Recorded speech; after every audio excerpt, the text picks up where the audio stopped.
Good morning, ladies and gents.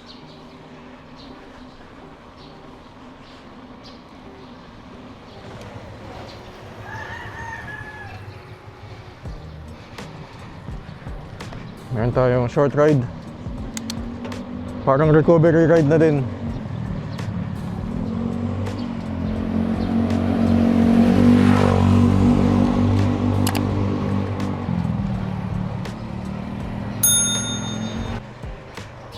Ma-obserbahan din natin mamaya sa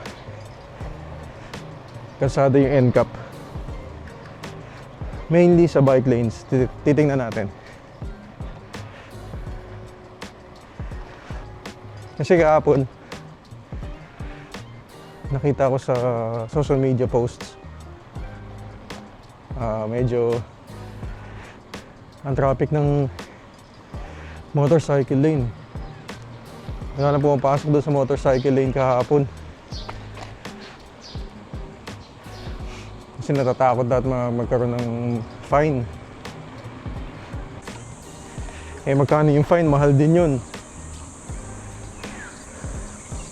Kaya marami natakot na lumabas na motorcycle lane. Kahit naman ako eh.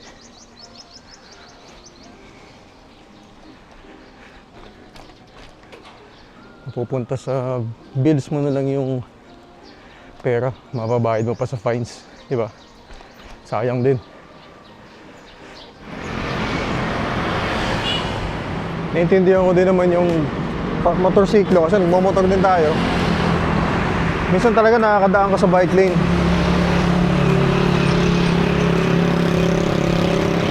Lalo na pag traffic.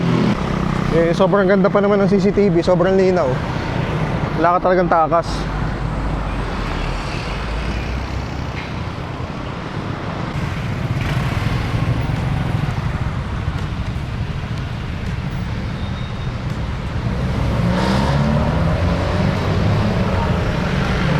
Iwas mo tayo sa traffic.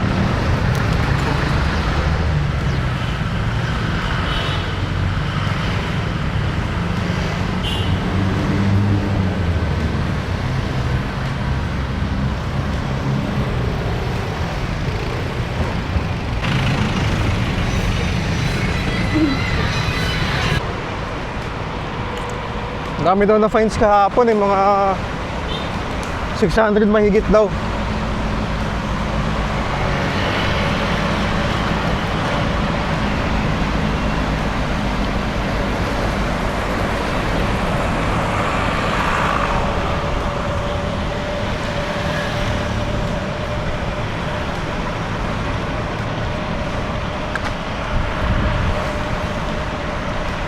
Magkano din yun?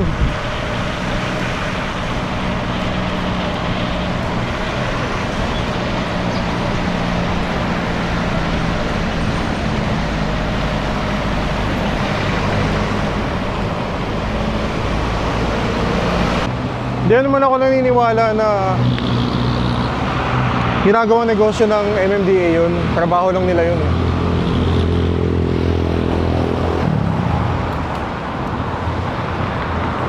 Tsaka kung nakalabas kayo ng ibang bansa, NCAP na din dun sa ibang bansa. Tayo na lang napapag-iwanan.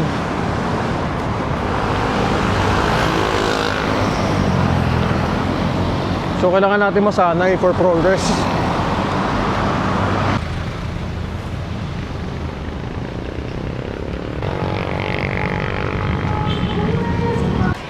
Ang ayoko lang naman doon, sana ayusin nila yung mga road signs. Yun lang talaga. Tsaka yung siyempre yung kalsada.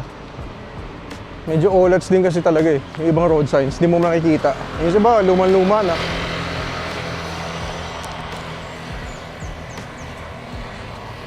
Di mo mapansin, tapos bigla ka nagkamali. Hindi ko alam kung pwede mong i-discuss yun pag nahuli ka. Tsaka curious ako dun sa AI. Paano kaya ini-integrate yung AI dun?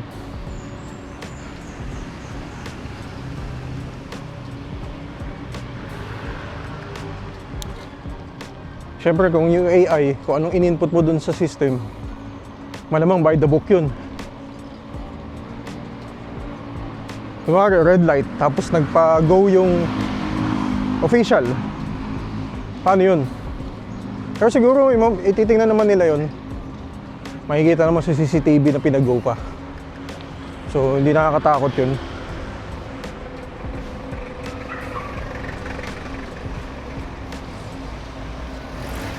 Isa pa pala yung MMDA online kung may huli ba, peke daw yun.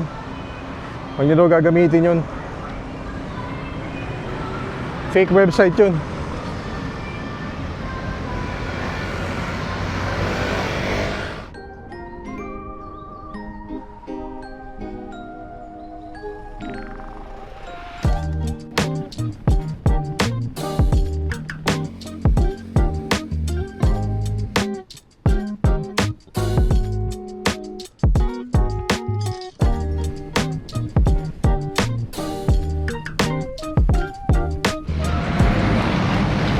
Sa Commonwealth, ladies and gents.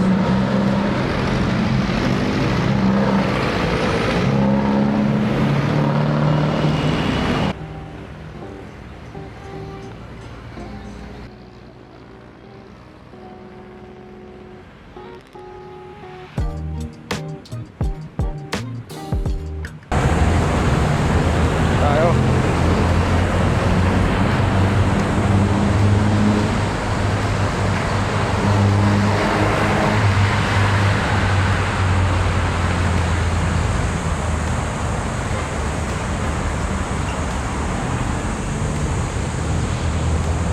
Sarado pa. Sarado pa si ate.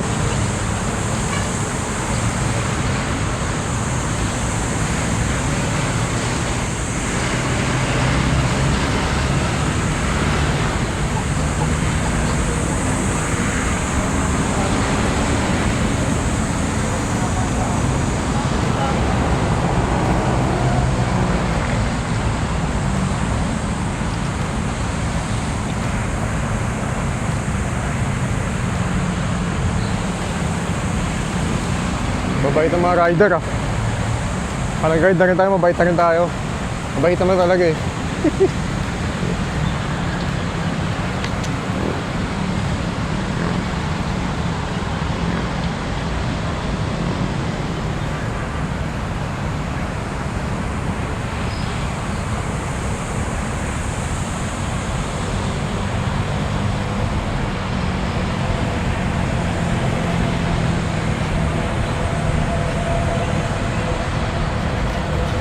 Yun o. Sunod eh. Sunod lahat eh.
pasaway ah.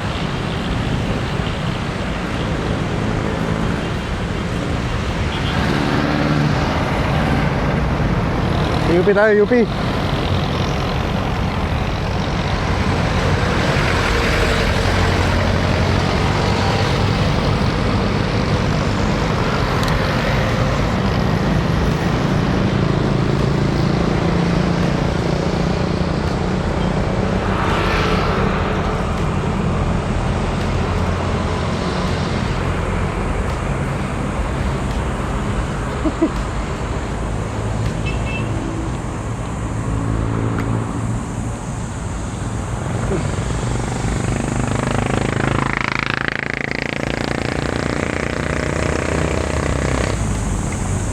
Nag-snack. Ikot na ulit tayo. Time check pala, 6:36 pala. Aga ko pala umalis. Siguro nasa 5 o'clock ako umalis yata. Mga 5:30, ganun. Bilis lang yung biyahe, wala namang ganong aberya. Tsaka tinitesting ko nitong bike. Kapapalitan natin ng chain. So far so good naman yung chain. Same sa stock lang naman. Pinalit ko na chain KMC X12. Dapat in-offer sa akin Shimano na Hyperglide, kaso sabi ko para mas okay sa akin yung KMC. Mas mahal nga lang ng konti. Tapos chain lube yan, bumili na ako para sigurado. Pasok na tayo dito sa may oval. Ikot lang tayo mga 2 beses, tapos kain tayo.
Taho muna tayo dito.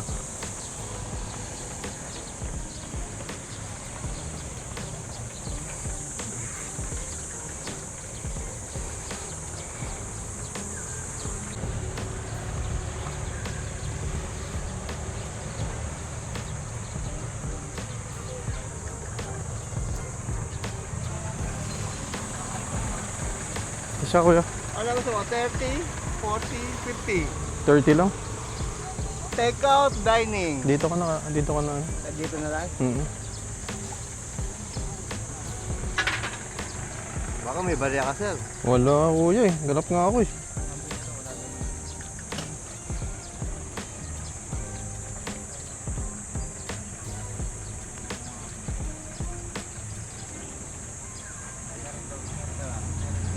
Salamat.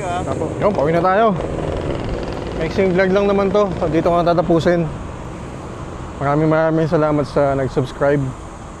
Tsaka sa current subscribers natin. Thank you. Umabot na tayo ng 500 subs. So 500 pa ulit sana. Para this year makaabot tayo ng 1,000 subs. Maraming salamat. See you on our next ride and adventure. Ride safe and God bless. Thank you.